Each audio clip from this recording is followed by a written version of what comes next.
Development, and I'm excited to be with you all today.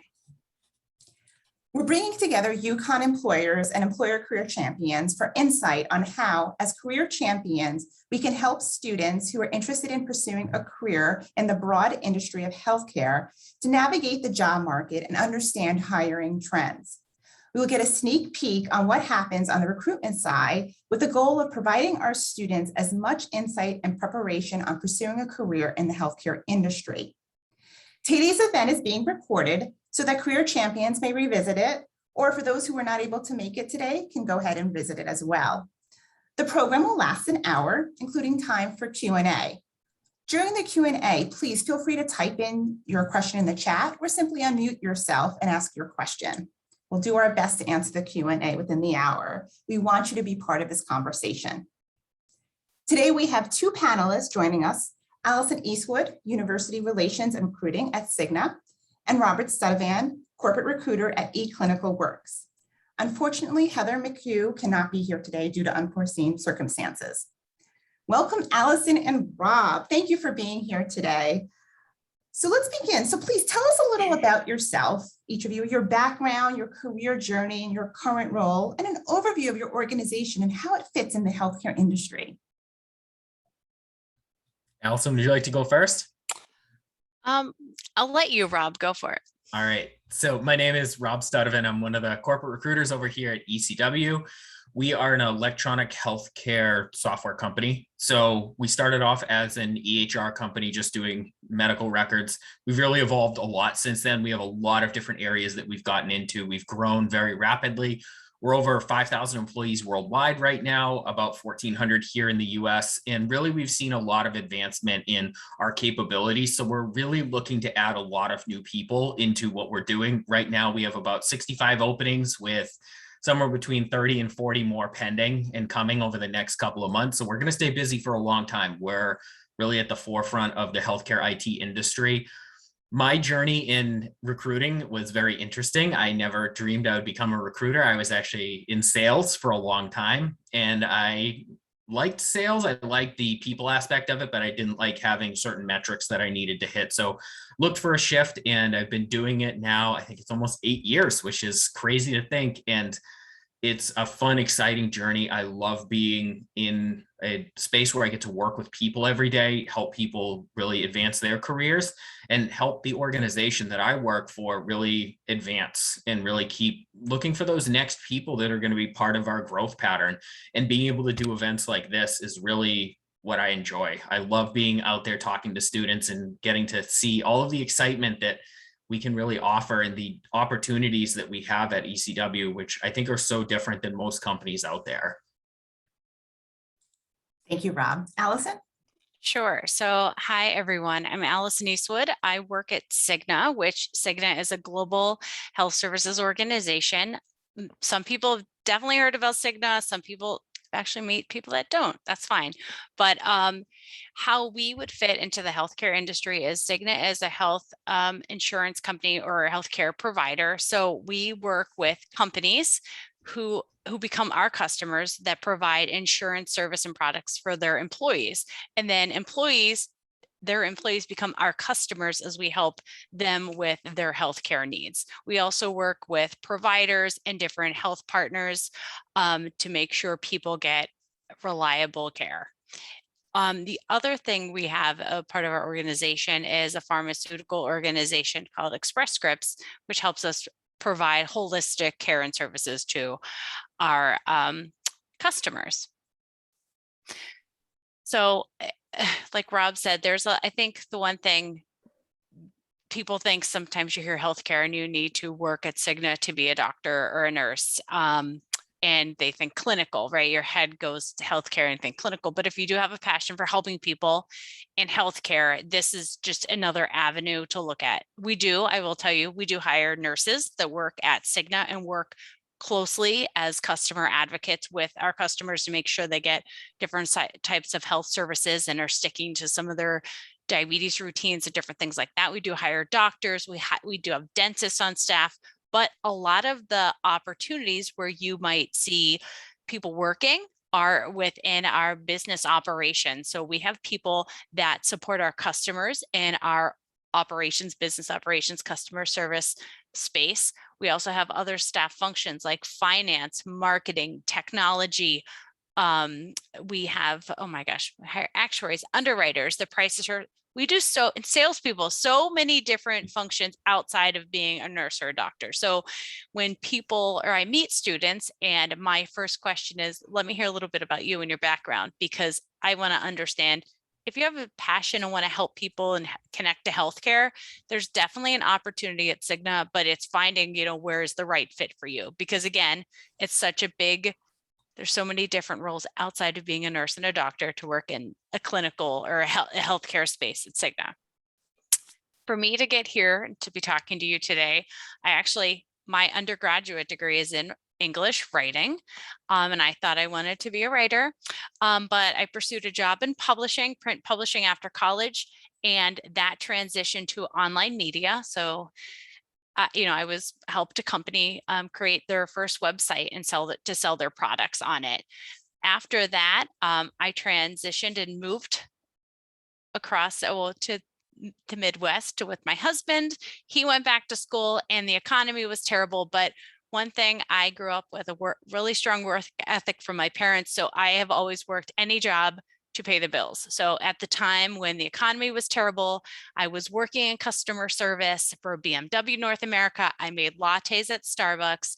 And then when my husband was recruited out of his second degree from Ohio State to move back to Connecticut, I decided to pursue my passion, and I found myself at a career center working with employers, kind of like my job that I'm in now, but at Wesleyan. So I realized that's my passion, to work with college students, but how could I do that? And I found Cigna at a company I connected to, and now I'm on the opposite side, right? I'm a campus recruiter, a senior recruiter. I've been with Cigna for 15 years, so some of my time has been with campus recruiting, and another part of it has been I've done some professional recruiting. So the other thing I tell students, never stop evolving and changing. A personal goal of mine has been to go to grad school. So I've taken advantage of COVID, and I'm actually enrolled as a grad student at UConn. So happy about that. But again, doesn't matter how old you are, you're always learning and growing, and throwing that out there. Perfect. Thank you both so much for giving us a little bit of background into who you are, how you've gotten to where you are today. I know that, Rob, you mentioned the number of open positions that you currently have, and then also knowing that there are more that are going to be posted. So you don't need to walk through every single current open position, but kind of generally speaking, what types of roles do you typically recruit for? And then as a follow-up to that, what specific skill sets or competencies do you look for in an applicant? And Allison, will come to you after for this one too. That's a great question. So for students coming directly out of school, we have a lot of opportunities. That's actually one of our biggest pipelining areas, and why we look to build partnerships exactly like this one is because we see, and I'll kind of explain this in a unique way, a lot of students come to us directly out of either bachelor's programs or master's programs, and they come to work for us for 1 to 2 years in a certain entry-level job, and then they move on to other roles within the company. So one of the facts that I think is really fascinating about ECW, for a tech company, we have pretty long tenure. Average tenure is almost 7.5 years, which is pretty amazing considering tech roles tend to turn over very quickly, really across the entire world. So it's really interesting to watch people come in an entry-level position and keep evolving. They start off as a trainer or as an account manager or as a technical account manager. There's a lot of areas that they can jump into and then keep growing. 95% of the VPs at ECW started off in an entry-level position and then moved on to other roles and are now VPs. They've been with us for a long time. So really, there's a lot of opportunities there. It really kind of depends on where that student is looking to go. Some areas that they could look at as really good opportunities for them to join the company are tech writing, strategic account management, technical account management, software training. Really, there's a multitude of other areas that they can dive into that we look for students directly out of school because they've got the drive, they've got the hunger to really learn a lot of new things, but then keep growing. So that's really the biggest thing. Three things that we look for from every employee, regardless of what they're joining as, but especially at that entry level role, is someone who's not afraid to keep learning. Learning should not stop when you leave college. It should keep going, to keep learning on the job from both your customers, from the people around you.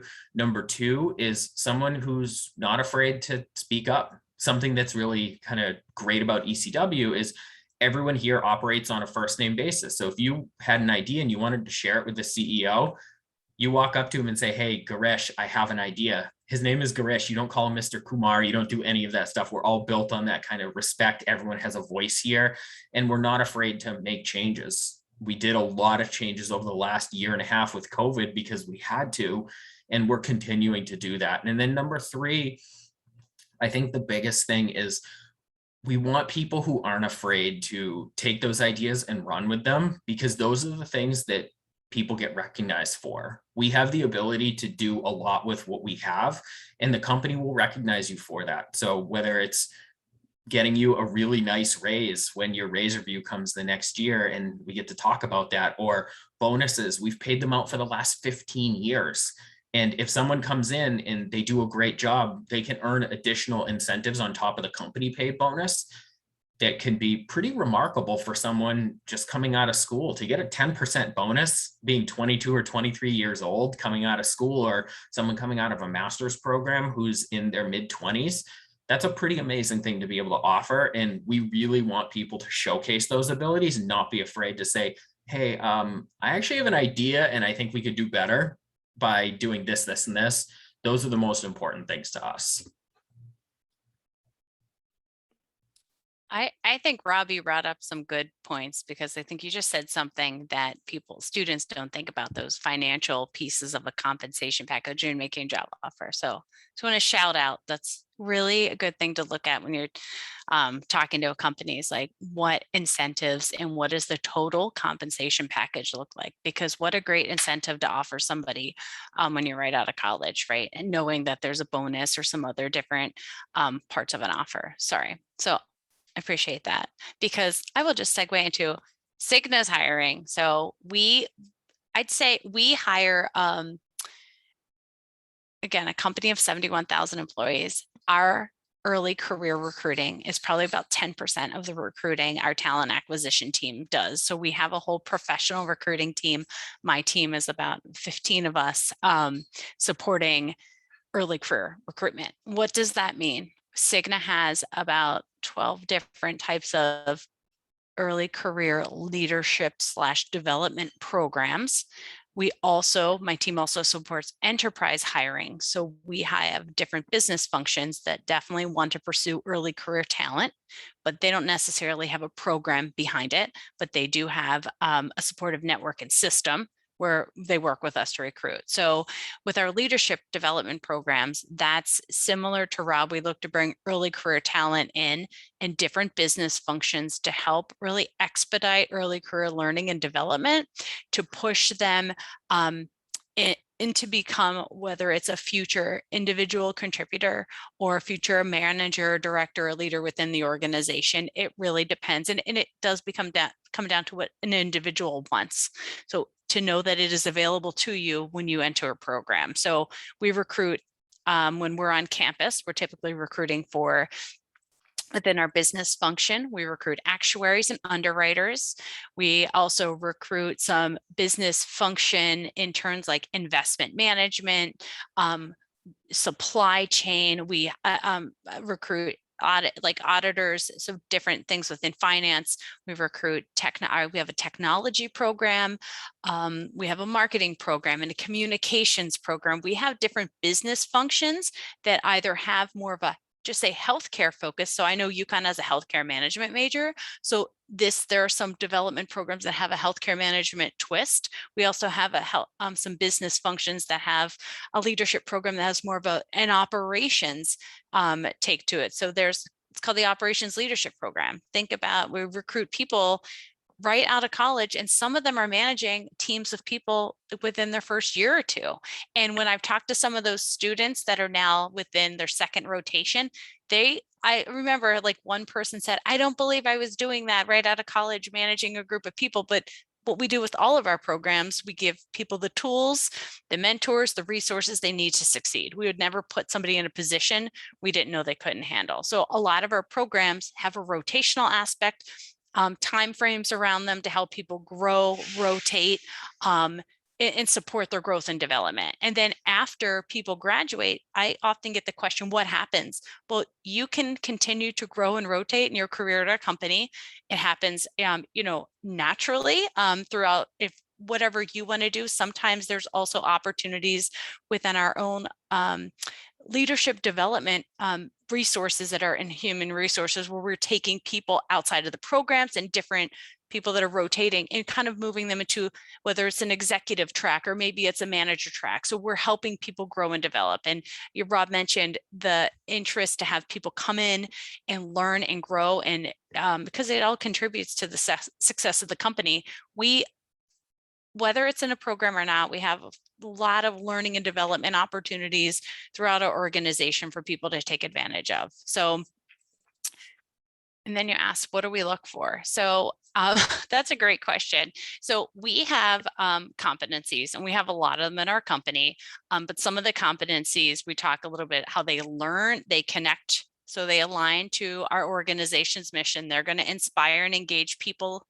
They help you develop as an employee and help employees develop. So if you're a people manager, and then helping deliver on our strategy. So there are different types of competencies. Now, there's an organization called the National Association of Colleges and Employers. Cigna, our early career recruiting team, has taken the NACE competencies and married them to Cigna's competencies. So when we are recruiting, posting a job, or talking to students and delivering messages, we really tried to speak the language that NACE is kind of put forth to all these colleges and students, to really, so we're all speaking the same language. Because I don't think if a student hears one thing on campus and they hear it really different from an employer, they're going to be confused. So we took the initiative to do that. So we're speaking the same language, whether it's about leadership and communications, technical skills and abilities. So there are many competencies that we have at Cigna. I think there's 39 of them, but each competency kind of marries up to like a different, like aligning to our business, inspiring, developing you or other people, and then helping to deliver on our strategy and our mission. So depending on what the position is, the business function, the competencies are slightly different. Hope I answered that. I just want to jump in for a quick second regarding the NACE competencies. I just added a link to the chat. Thank you. Our Becoming Career Ready page. That is an overview of the 8 NACE career competencies. And then another additional kind of, point to that, we actually hosted a career champion training, I want to say last week, all about the NACE career competencies. So within the Center for Career Development, we have a working group focused, entirely on the competencies. They, implemented our Becoming Career Ready initiative. And so they're talking through those. And we additionally had an alumni talk, who is also a recruiter, talk about how they integrate those into their work. So it's the first link under virtual trainings on our website. Great. Can I just add, so you do such wonderful work when you work with your students. You have career champions. If I could leave a message for students right now, pay attention to this stuff. Take your time. I know that you're busy with classes and studying, but it's going to be like an additional class, and maybe it's like not for credit, but it's for your own credit. Like, take this time and you add it to your schedule during the week and work on this, because getting a job is really not sending 1,000 resumes out there and hoping someone's going to call you back, because guess what? When we call you, we need you to be prepared. And all these things you're talking about, the NACE competencies, putting something on your resume is one thing, but can you articulate and speak to it? That's the other thing. So I appreciate everything you have, but I think it's for students, use these resources, make it like another class every semester, add that additional time, and, update your resume, practice your skills, network with all these recruiters that are on campus. People spend time, money, and effort to be in front of you for a reason. Believe me, they want you to apply, and whether you become a customer someday or an employee, we're here for you. I think that is so valuable. And for all of our, career champions who are here or who are, viewing this recording, please know that we have resources that we can help you share that message specifically with your students. So whether you're incorporating something into your syllabus or assignments, just having conversations with them, obviously that's why you are career champions, because they value the messages that you have to share. So if you ever want additional resources to connect with someone who, is in the field like Rob or Allison, we can serve, as that connection point to you as well. Great. Thank you so much, Allison, Rob, and Jess. Sure. So what I'm hearing is leadership, curiosity, initiative. So how can career champions advise students to demonstrate these skills on their resume, perhaps cover letter if you accept them, please let us know, and the interview? And what type of experience do you like to see from candidates, and how can they best be communicated to the employer? For example, leadership experience.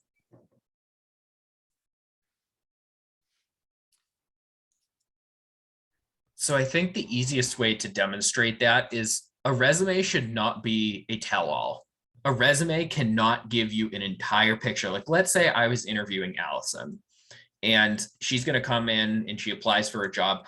I should and cannot get the whole picture of who she is just by her resume. The resume should give me a taste of who she is. So that way, when that conversation happens and I sit down for that interview, I go, wow, I had no idea. I had these great pictures based off of what she told me in the resume, but the conversation is really going to be the most important piece. In being able to communicate effectively and communicate your skill set is going to be really, really important. So being able to walk into that interview and know the company, Allison said it perfectly, is do your research. So when that person sits down with you, you're not like, oh, hey, Rob, so eClincalWorks, what do they do? Okay, so you're just blindly firing resumes wherever you see job openings. That kind of shotgun scatter approach really isn't going to be the most effective way to do that. Being very choosy on where you apply and why is important. But then also, when you have that conversation, tell your students to communicate their passion. If they see something that they're really excited about, let them get excited. Let them come in there and be like bouncing up and down in their chair to the point where they're ready to talk to me. That's what I want to hear. And that's what I want to see. I want them to communicate that, because I'm going to see that. And then my hiring managers are going to see that. And they're going to call me immediately after the interview. Like, here's the phone call I want to get is interview finishes at 5 p.m. 5:05. I have the VP of customer service calling me and saying, Rob, hire that person, make the job offer right now, please. That's the type of, I don't want to go, I don't know, is the person, are they really that eager? Are they really that excited? Communicating that passion is by far the most important. The second thing is you want them to follow up, but they don't need to follow up every day. Sending that message, hey, Rob, do you have any updates? Hey, Rob, do you have any updates? Monday, Tuesday, Wednesday, Thursday, Friday is not going to send the right message. That's going to show a little too much eagerness, but following up every couple of days or at least once a week is the best way to go about that. And then the third thing is, when it comes time to get to that offer point, is having an open and honest conversation. If, let's say I offer a candidate $60,000 a year and they're looking for 65, they shouldn't accept 60 and then a week before they're supposed to start say, actually, can I get more money? Tell them to be open and upfront and to ask those questions. Or if they have things that they're really looking for, if they need more PTO or they don't understand the benefits or they don't understand the total compensation, to ask those questions. That's going to be really, really important, instead of getting to that finish line and saying, oh, wait, actually, can we change this? That's going to send a really negative message and essentially burns that candidate. Then they're going to have a really negative impression out there. And if they were to ever come back to us, that's going to be a lot harder of a sell, instead of someone at the front of the conversation saying, actually, I know you're offering 60, but I need 65. That's a lot easier to manage than a week before saying, oh, I agreed to 60, but can I now get 65? That's going to put a really negative impression for a lot of people. So just being very open and upfront, that will show leadership a lot more than someone kind of waffling back and forth or trying to do it at the end. That's just, it's not going to be an effective approach. And Rob, I think you're bringing up a really good point. It's communication. So communication is a NACE competency. It's one of our competencies at Cigna. And I'm sure, Rob, I don't want to speak for your company, but communication is really important. So we are not talking to you on your resume, right? So being able to communicate your skills, ability on your resume, that is our first view of you. So when I talk to students about their resume, or I look at a resume, somebody can have a resume and say, I worked at Starbucks, like I made lattes, or you worked at Starbucks and delivered exemplary customer experience in a fast pace. Like you're telling the same story about making your latte, but two different ways. So I think when students are conveying and communicating on their resume before they even get to have a conversation, is really think about using, I always say, the problem, action, and result statement to formulate your bullets in your resume, because it also then can help articulate your competencies related to the position and the accomplishments you have. It's like Rob said, it is a starting point for a conversation, but then once you're in front of somebody at a career fair, you're at a networking event, we're having a mock interview, you're in your first round interview, you're able to use that kind of problem, action, result, even to communicate those competencies clearly.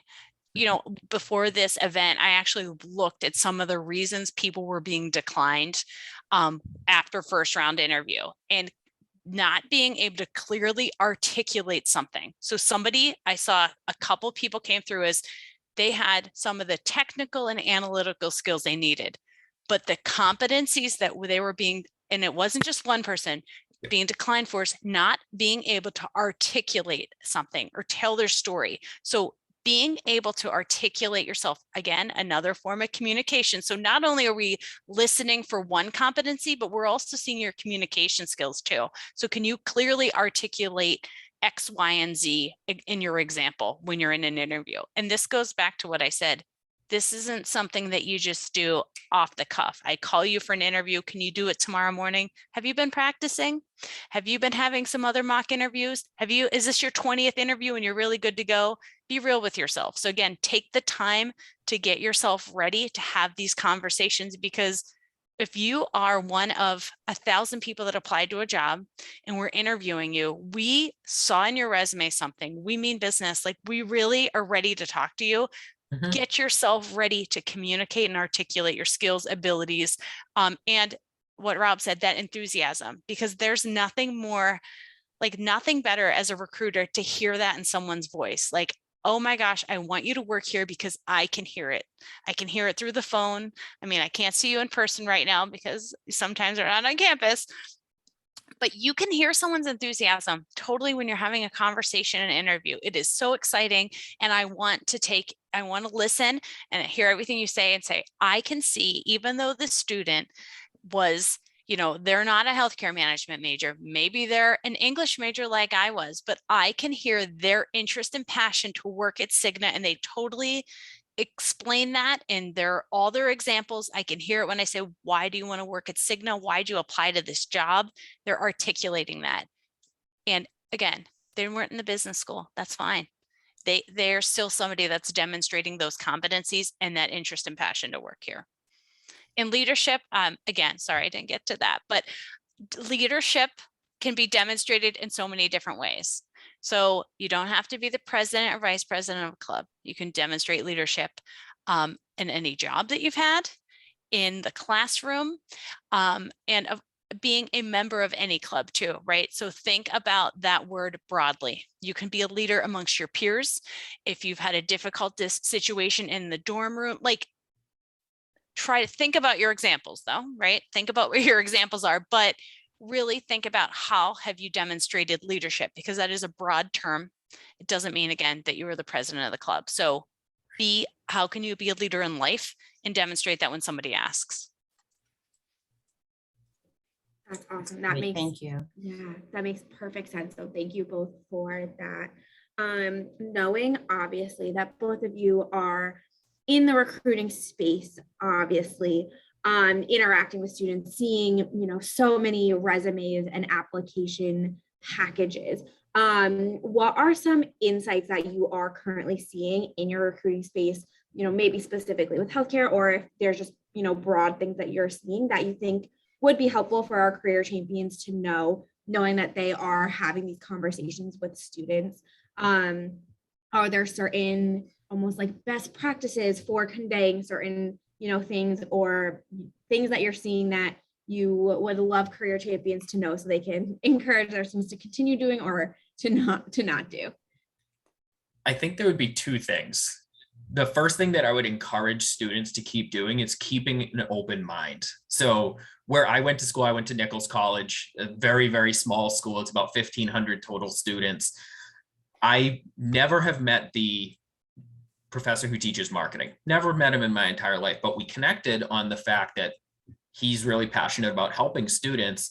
And he sends me people that are open to new ideas.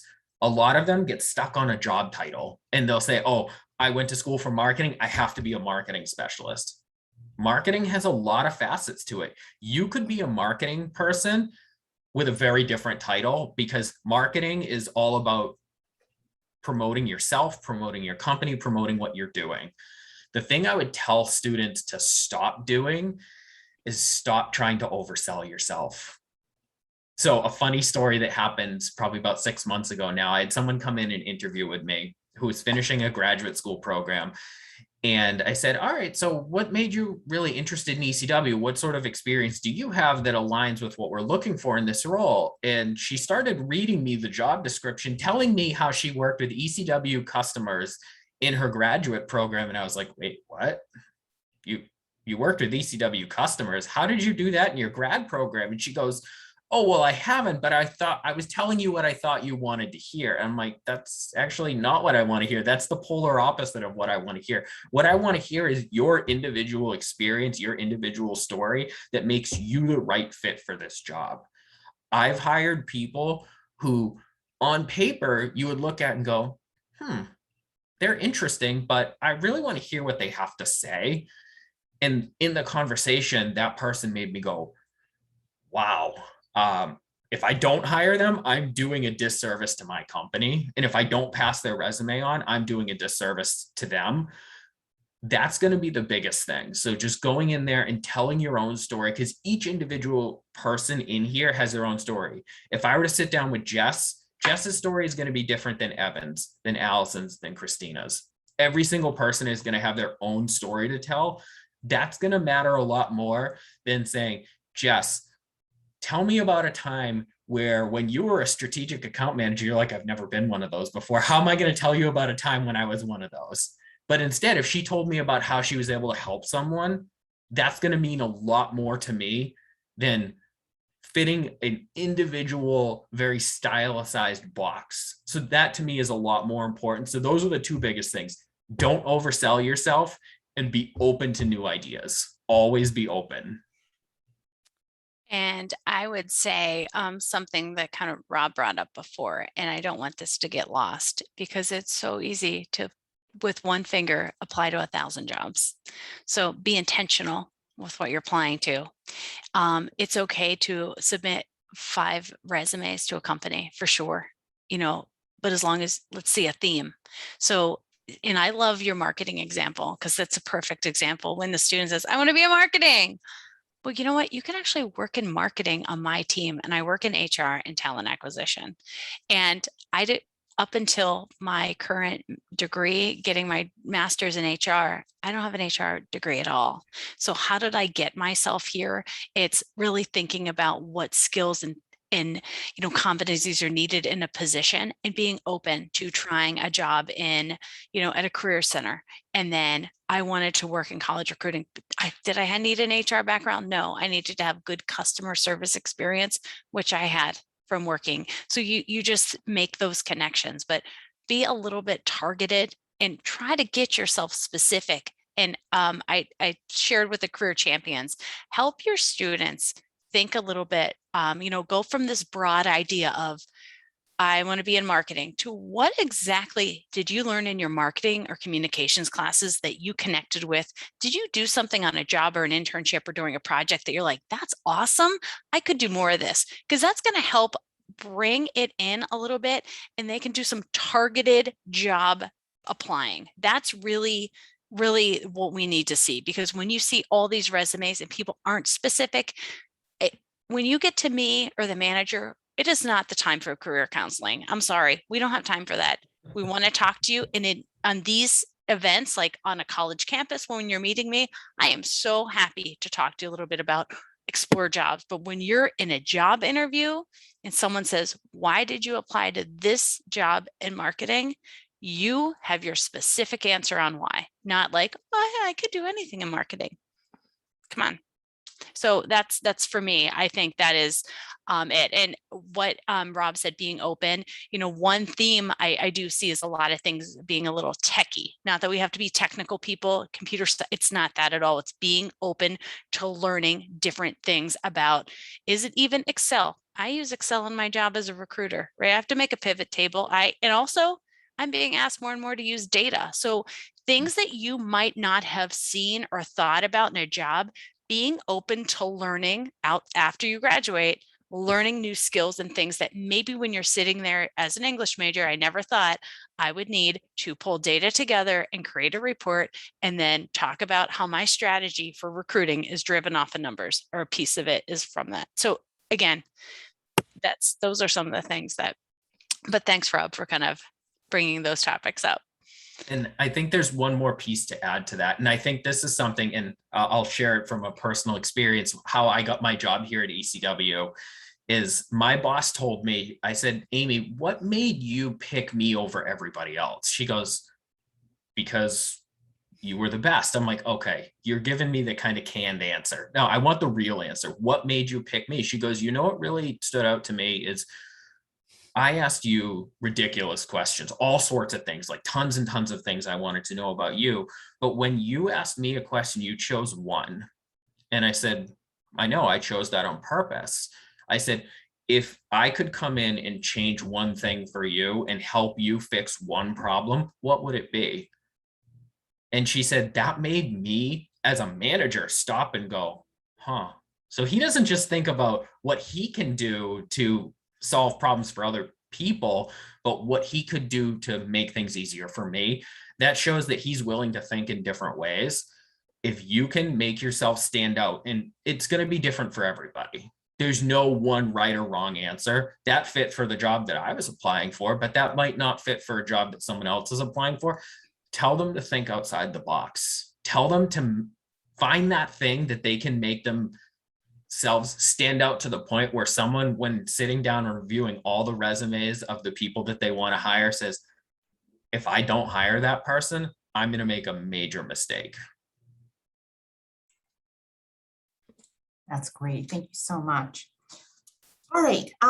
Just two more questions before we get to the Q&A, because I think we have one in the chat. So tell me, what are some challenges you're facing right now in filling some roles in healthcare?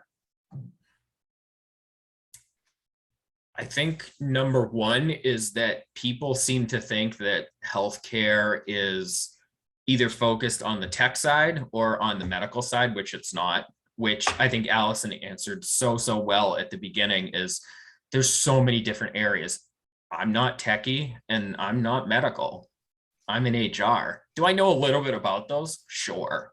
But you have to be open to learning those things. And I think the second thing is that we're moving at a very, very fast rate. Healthcare finally is starting to catch up with the 21st century. I think there's a lot of parts of it that did, but there were a lot of parts of it that didn't. So if you're looking for a slow, steady, kind of mundane, you're going to do the same thing every day job, this isn't it. This will not be it. Every day that I have will be different. Every moment of every day will probably surprise me. I'll have conversations. I had the COO reach out to me today and said, Rob, open 20 positions tomorrow, and I want to see 40 resumes by the end of the month. And I was like, okay, wow, that's a lot of things to ask for me, but I can do it. if you're looking for something that's just going to kind of move along at a slow and steady pace, healthcare will not be the place you want to work, because you will quickly be overwhelmed. And you took my answer, but agree. So number one, it is a very hot job market right now for people in our position, talent acquisition. So I think know that there's a lot of different types of opportunities. And I work for Cigna. Rob works for a technology company. There are people that work at hospitals and health. I mean, there's so many different aspects of healthcare. Again, just like there's so many ways you could work in marketing, so many ways to work in healthcare. So I think exactly, I'm just going to reiterate, knowing that what a company does, and if you connect to their mission and you look broadly at that organization, and if you're like, oh, I like, and that's how I came to Cigna. I looked at all these insurance companies that sit here in Hartford, Connecticut, and I at first was like, oh, insurance sounds kind of boring, not going to lie. And I took the time to look at a company's website, look at what people were saying on Glassdoor, talk to people that work there. And I was like, oh, I really appreciate that. Like, I want to help people. I want to help people with their healthcare, and like make it more affordable, make it more predictable. So I get behind that. And that's so me connecting with Cigna. And that's the thing, like connect with the organization, whatever type of organization it is, make sure you have that connection, because then you can really open yourself up to all the different opportunities there, outside of anything that's, again, if it's very clinical, because there's different types of roles at these organizations. And if that's what you want to work in the healthcare space, be open to looking beyond what you think like your major is going to give you. Exactly. Great, thank you. All right, let's just throw out one last question to wrap up before we get to the audience questions.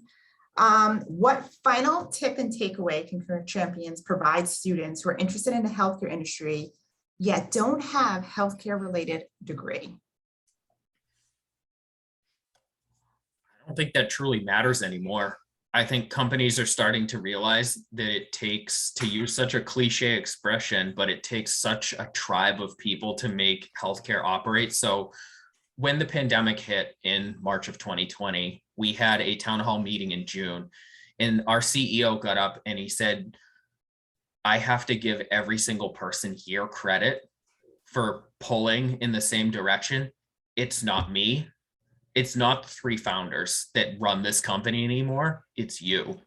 It's the marketing team, the sales team, HR, finance, customer service, facilities. All those people make this company continue to churn.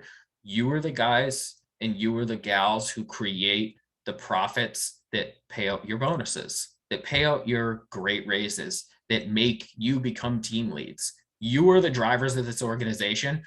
We are just the conductors who sit there and say, yep, it's safe to keep going. That's it. And recognizing that fact is really important, but also not being afraid to, when it comes time to step up and take your turn in the driver's seat, don't be afraid to do it.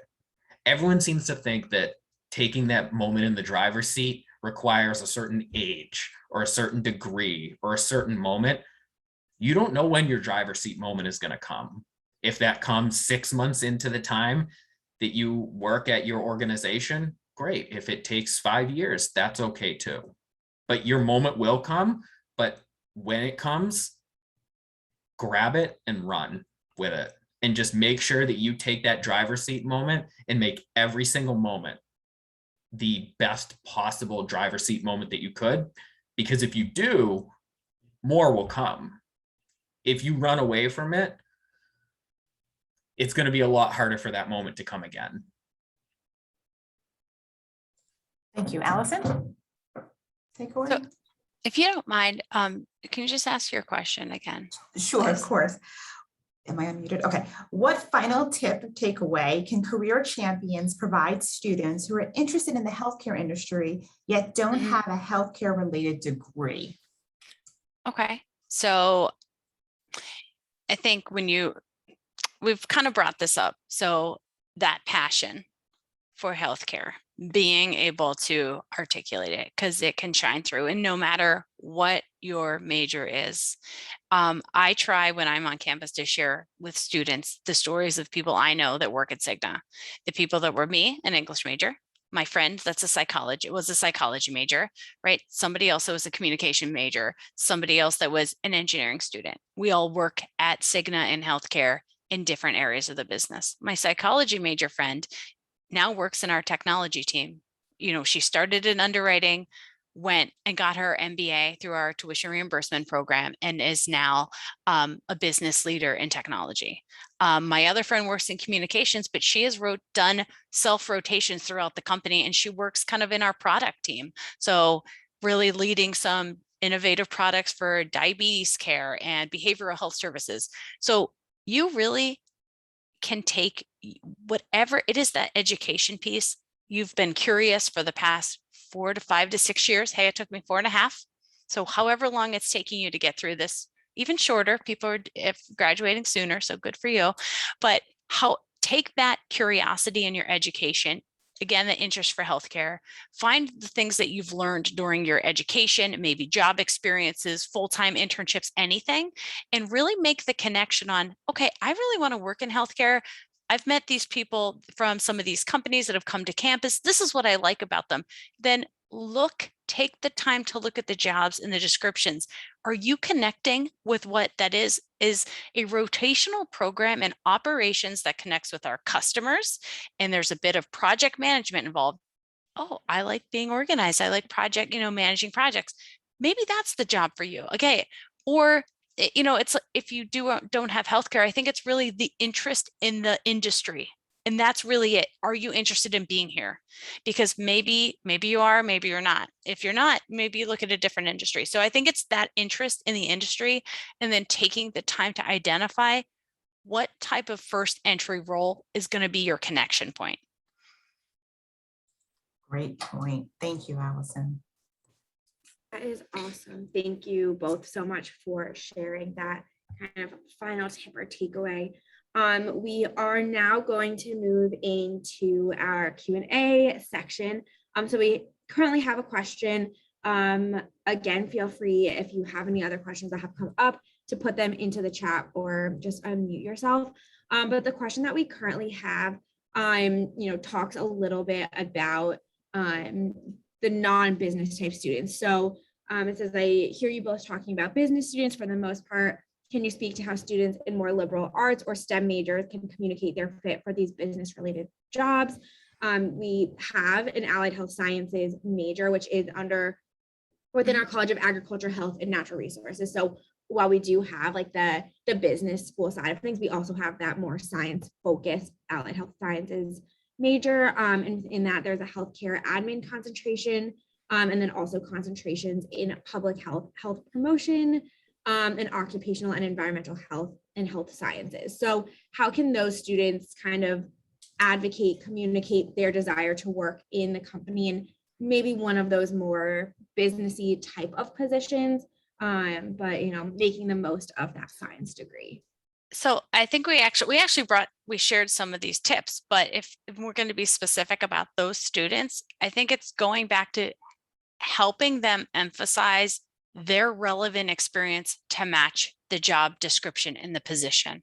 So they could, again, taking those competencies, things they've done on the job in their projects, if they're working on a project in school, if they're part of a student group, like they should just taking time to and also think strategically and thinking about those problem action results to put those bullets together, the information when they're talking. So it's connecting their relevant experience to the job or the position. And I've seen all these students come through. We've hired all these students. So business school or not, it doesn't matter. I think the one thing they have at UConn is they have the same career services professionals. They have all of you advocates to help them. And it's, to me, sometimes I really see students not taking the time to get themselves together, to be prepared to have a resume that is going to help them connect their experience to the job, or take the time to practice their interviewing skills so they can deliver those messages. So I see those students apply, and I've spoken to them, and I've spoken to all types of students all across the country. And it's again, taking that time to make sure you can articulate yourself and make the connections, because that's really it. Because again, a big competency for us and a ticket in the door is communication. Because as long as if you can communicate your allied health service, experience to a job, or why you want to work at Cigna, you've done it, you've communicated that. So it's taking that time. I'm serious. I think that's what I see a lot of, like, people just, are you serious? Like, take the time to do it. Be serious about your job search. And to echo what Allison said, is you have to have the foundational communication skills to be successful. Like when you make a knife, for example, you have to hone the edge on it. We can hone your edges. We can teach you how to do those things. We can teach you how to talk to our customers. We can teach you those certain talking points that a medical doctor, when they call in to get a problem resolved, we can teach you how to do that. We can't teach you how to talk. We can't teach you not to come into an interview and just bulldoze your interviewer with overwhelming facts of information, of technical skills that you've done. And that's not going to be the way to go in there. Is we can teach you those finely tuned skills, but we can't teach you those foundational skills. I would love to be able to help everybody, but I can't do that. Or going into an interview, and if you go in and you just if you have a student that completely whiffs, like complete strikeout on it, and they feel really bad, because I've been there. It's really defeating to walk out of an interview and just go, wow, I ruined that. I have no chance. If they come back to me and say, Rob, what could I do better? I'm willing to give them some tips, but you can't have them come back and say, Rob, what other jobs could I fit for? I don't know. What are you passionate about? What do you like? What do you not like? I could tell you based off of your skill set where you could fit, but that doesn't mean it's gonna be a fit. So telling your students not to treat recruiters as if they're their parents is an important fact to learn. I think a lot of students forget that sometimes, that we're not here to find a home for you. You need to find a home and then tell me what you're looking for. I can't find a home for you. Thank you for that. Okay, any other questions? Put them in the chat or unmute yourself for Allison and Rob.